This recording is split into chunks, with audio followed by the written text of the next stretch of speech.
அதாவது ஒருத்தர் கமெண்ட் பண்ணியிருந்தாரு. எப்பெல்லாம் நான் வந்து ப்ரெசன்ட் மொமெண்ட்டுக்கு வரணும், அப்போ வந்து நான் செஞ்ச தப்பெல்லாம் வந்து திரும்ப வருது. திரும்ப என்னோட லைஃப்ல வந்து வருது அப்படின்ற மாரி. ஆக்சுவலா ஒரே ஒரு விஷயம் தான். நம்ம முன்னாடி செஞ்ச எந்த ஒரு விஷயமுமே ப்ரெசன்ட்ல வந்து வர முடியாது.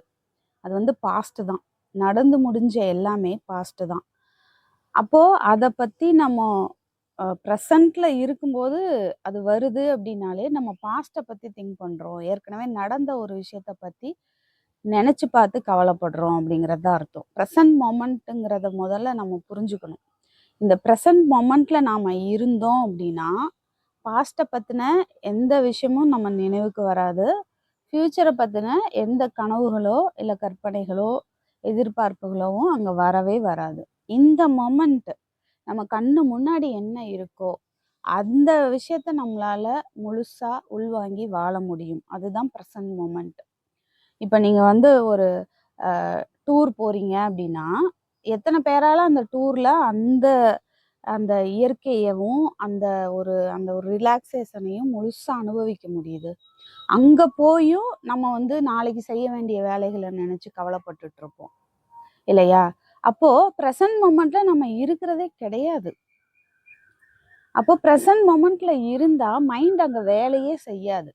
ஆக்சுவலா நமக்கு அந்த மாதிரியான பாஸ்ட்ல நடந்த தவறுகள் இதெல்லாம் வந்து சுட்டிக்காட்டி நம்மள கில்ட்ட உருவாக்குறதே வந்து அந்த மைண்டு தான்.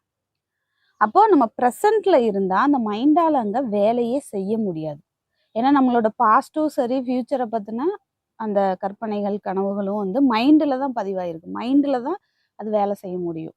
பிரசன்ட்ங்கிறது முற்றிலும் வந்து ஒரு நோ மைண்ட் ஸ்டேட்ன்னு வைங்களேன். மைண்ட் அங்க இருக்க முடியாது. மைண்ட் இருந்தா நம்மளால பிரசன்ட்ல இருக்க முடியாது. பிரசன்ட்ல இருந்தா அங்க மைண்டால வேலை செய்ய முடியாது. மைண்டால அங்க இருக்க முடியாது. சர்வைவ் ஆகி இருக்க முடியாது மைண்டால. ஸோ இந்த இத முதல்ல புரிஞ்சுக்கணும். ப்ரெசன்ட் மொமெண்ட்னா என்ன சொல்லணும் அப்படின்னா, இப்போ ஓஷோவுடைய வீடியோலாம் பார்த்தீங்கன்னா, அவர் அந்த அவரோட கண்கள பார்த்தா தெரியும். அதுல வந்து அவ்ளோ ஒரு ஒரு ஆழம் இருக்கும். அந்த ப்ரெசன்ட் மொமெண்ட்ல இருப்பாரு அவரு. ஸோ அதனால நம்ம யாருமே ப்ரெசன்ட் மொமெண்ட்ல வாழ்றது இல்ல. வாழ்றதா கற்பனை வேணா பண்ணிட்டு இருக்கோமே தவிர, வாழ்றது இல்ல. அப்படி வாழ்ந்தா நம்ம கண்ணு முன்னாடி இருக்கிற விஷயத்த முழுசா உள்வாங்கி வாழுவோம். நமக்கு வாழ்க்கை போர் அடிக்காது. திரும்ப திரும்ப செய்யற விஷயங்களே செய்றோமே அப்படின்னு ஒரு சலிப்பு வராது. ஒவ்வொரு வாட்டியும் அந்த தினசரி செய்யற வேலையே ஆனாலும், ஒவ்வொரு வாட்டியும் அந்த வேலையை செய்யும்போதும் அது ஏதோ புதுசா நம்ம ஃபர்ஸ்ட் டைம் செய்யற மாரி இருக்கும். அதுதான் ப்ரெசன்ட் மொமெண்ட்.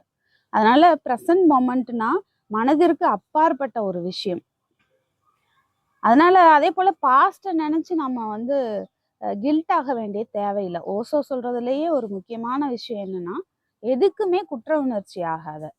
அந்த குற்ற உணர்ச்சி தான் ஒரு மிகப்பெரிய உன்னைய இந்த சமுதாயம் வந்து அடிமையாக்கி வைக்கிறதுக்காக ஒரு கண்டுபிடிச்ச ஒரு டூல் அந்த குற்ற உணர்ச்சி.